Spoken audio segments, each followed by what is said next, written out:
انتوا عارفين يا جماعه ان موضوع الانيشال سكان او المسح الاولي للسي في لما تكون بتقدم لوظيفه، سواء كان المسح الاولي ده بيتم من خلال سوفت وير او برنامج على الكمبيوتر او من خلال العامل البشري، بيستغرق ثواني معدوده. وفي بعض الابحاث بيقولوا ان الموضوع ده بياخد حوالي 30 ثانيه. النهارده هنتكلم في الفيديو عن 3 حاجات: يعني ايه سي في، الوقت اللي بيستغرقه المسح الاولي، والحاجه الثالثه هنتكلم عن قاعده مهمه جدا اللي هي قاعده كيس.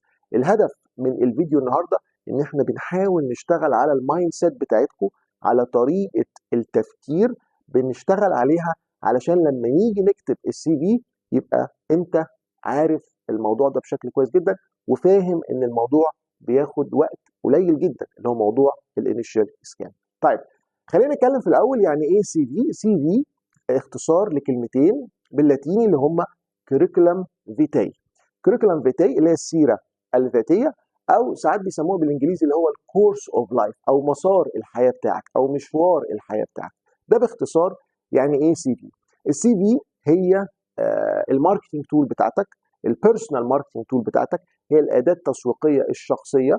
انا النهارده بعرض التعليم بتاعي، بعرض السكيلز بتاعتي، المهارات بتاعتي، بعرض الخبرات بتاعتي، كل الكلام ده انا بعرضه في السي في بتاعتي. فانا هنا بعمل عمليه تسويق ذاتي او بعمل عمليه بيرسونال ماركتنج ليا.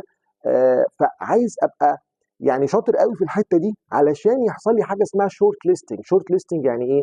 يعني يتم اختياري في لسته كده او في قائمه مختصره، الناس دي هي اللي وصلت للليفل اللي اعلى او للمستوى اللي اعلى، وبالتالي الناس دي هيتعمل لهم انترفيو. انا دلوقتي عايز اروح للمرحله اللي بعد كده اللي هي مرحله المقابله الشخصيه او مرحله الانترفيو.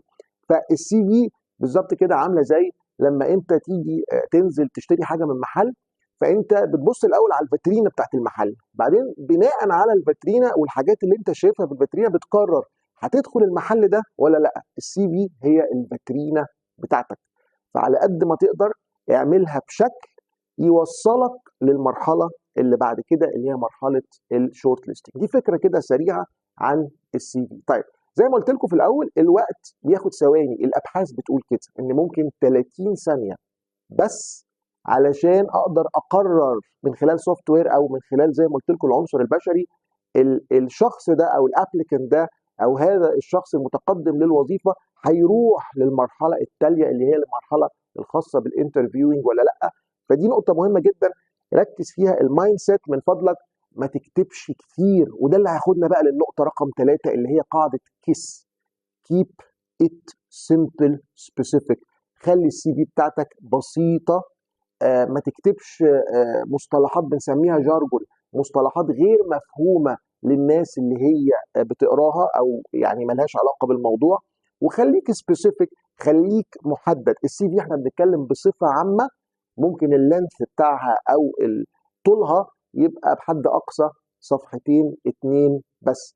فازاي تقدر في صفحتين 2 تقدر انك انت تقنع السوفت وير او تقنع العنصر البشري انا مناسب ان انا اعمل انترفيو، انا هبقى شورت ليستد. ويمكن هنتكلم عن الحاجات دي ان شاء الله بالتفصيل بعد كده. بالتوفيق للجميع. سهله.